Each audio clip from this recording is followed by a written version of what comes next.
Close your eyes and imagine this.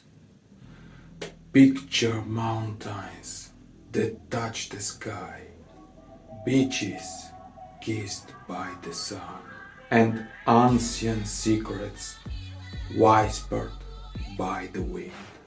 That's Bulgaria!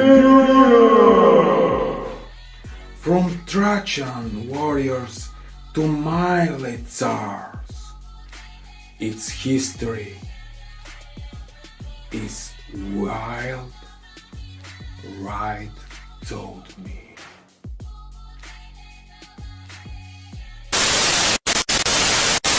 Hi there guys, and welcome back from your Man of the Throne. We are here today to talk, as you already saw from the intro, about Bulgaria. I hope you will like the new type of video I would like to introduce to you, which are basically taking different kind of brands. It could be a nation or place brand as Bulgaria, where we will explore what is the image issue of the brand itself, so the image issue of Bulgaria, and we will see how this image issue can be addressed to something new and different, and how they can adjust this kind of image issue, and how eventually this adjustment could bring the brand in a new type of vision in order to be seen from future consumers as a good choice. Alright? Stay tuned and let's dive in!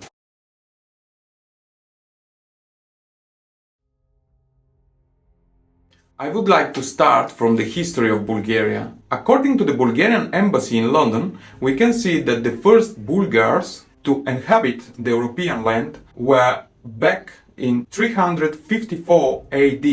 It took the Bulgarians 278 years to get to a country, and in 632 AD they formed the first Bulgarian country. The first Bulgarian country, or the first Bulgarian brand, was created from the owner Khan Asparuh. Like many other brands, Bulgaria has passed its ownership from one owner to another. During those years, obviously the brand has lost and gained market share, or lands in this case. But the biggest Bulgarian empire, or the peak of the Bulgarian brand, it's been seen in 924, when Bulgaria expanded over 3 seas, conquering almost the entire Balkans, with the owner Tsar Simeon the Great. That's really impressive. Whoa. Whoa, just whoa. Bravo. Wow. Another interesting fact about Bulgaria and its history is that the brothers Cyril and Methodi, the ones who invented the Cyrillic alphabet, are Bulgarians, and also the Christian Orthodox are starting from Bulgaria. What? What the fuck? I know, many of you might think that they start from Russia, but that's not true. I would end here about the Bulgarian history, but please let me know down in the comments if you would like a video dedicated on the Bulgarian history.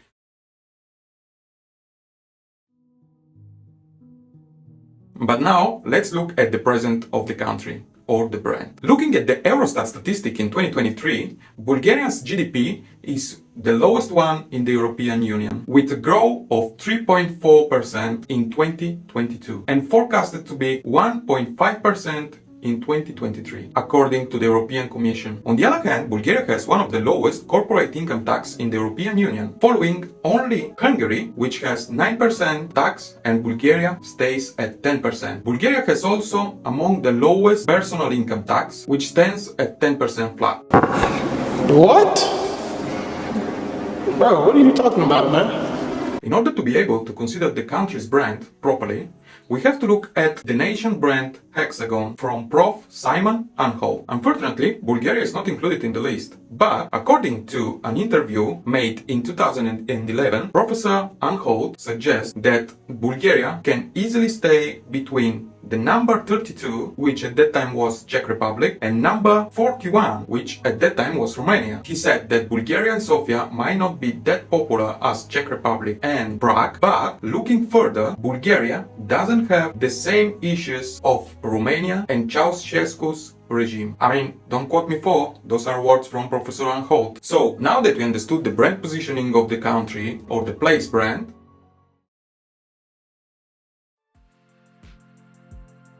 we can progress by talking about the target market of the brand. And speaking of target market, considering all the information we have discussed earlier, We can say that the target market of Bulgaria is a persona between 25 and 65, with an interest in culture, heritage, travel, and adventure seeker, and is open to meet with local communities and learn about them. The behavior of this persona is preferring independent travel, giving him the possibility of mixing with locals, and is also active on social media, showcasing Bulgarian nature and culture online, seeking an authentic experience to immerse themselves in the genuine culture and specifically attracted to destinations with UNESCO. But if we have to talk about any kind of brand, in order to position the brand properly, we have to talk about competitors.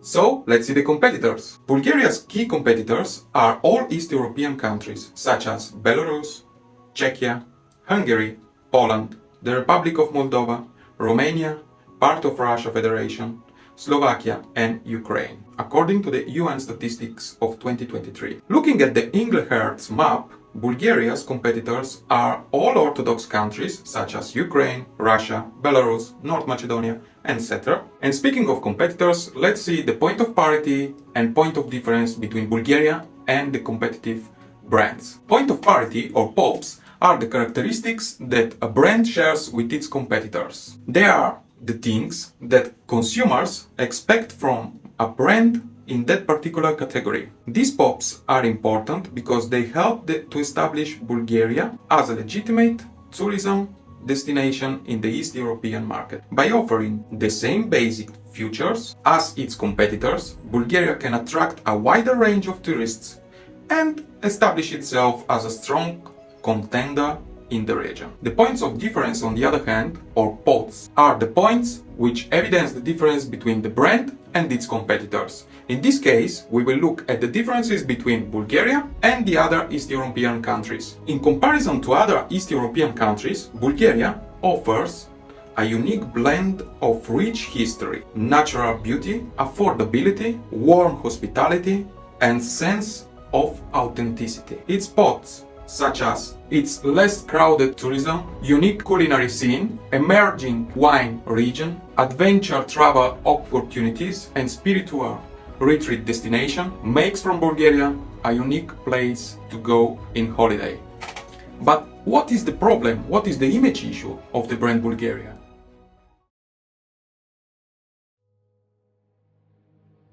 Well, according to our research online, we found as emerging points of image issue for Bulgaria two different ones. Number one is the media freedom. We found in different websites that Bulgaria's media freedom is one of the lowest one around the world. Not to mention that is the lowest one in the European Union. And number two is corruption. Unfortunately, during the last decades, Bulgaria's politics were called also from the European Union to answer about some money given from the European Union to Bulgaria and how they've been spent for the country. Those image issues for a small country in the European Union, you can imagine that are pretty serious. So, how can the brand Bulgaria solve them, and what can do in order to be seen as a more authentic and clean brand with no image issues at all?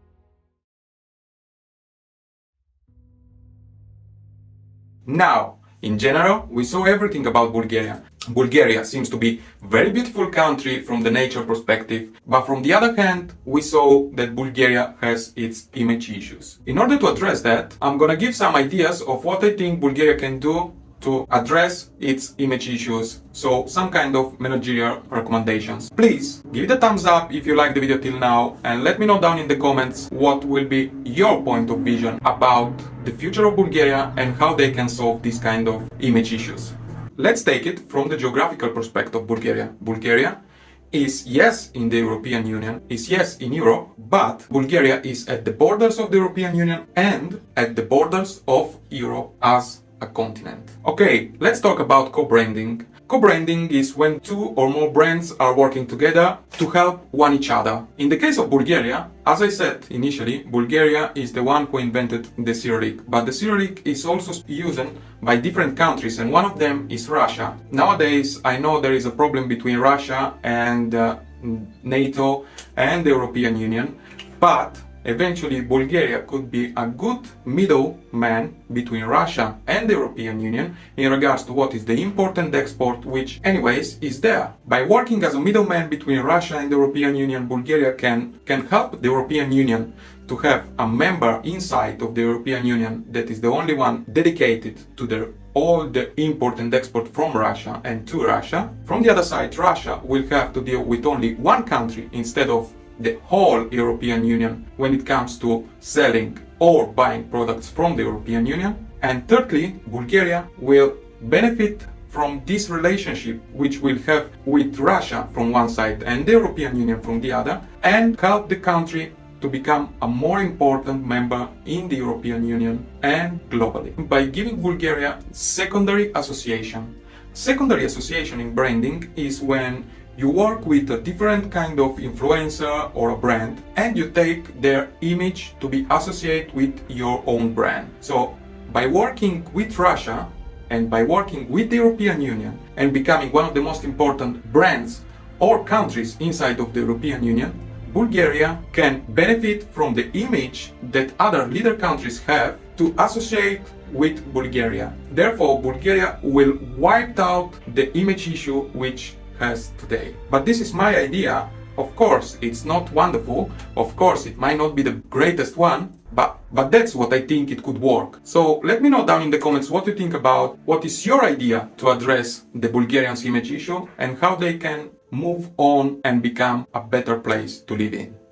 Thank you very much for watching, and I hope to see you in the next video. Please have a look at my other videos if you haven't seen them till now. I'm gonna link them around here. So thank you very much for watching, and I will see you in the next video. Bye now from your man of the throne.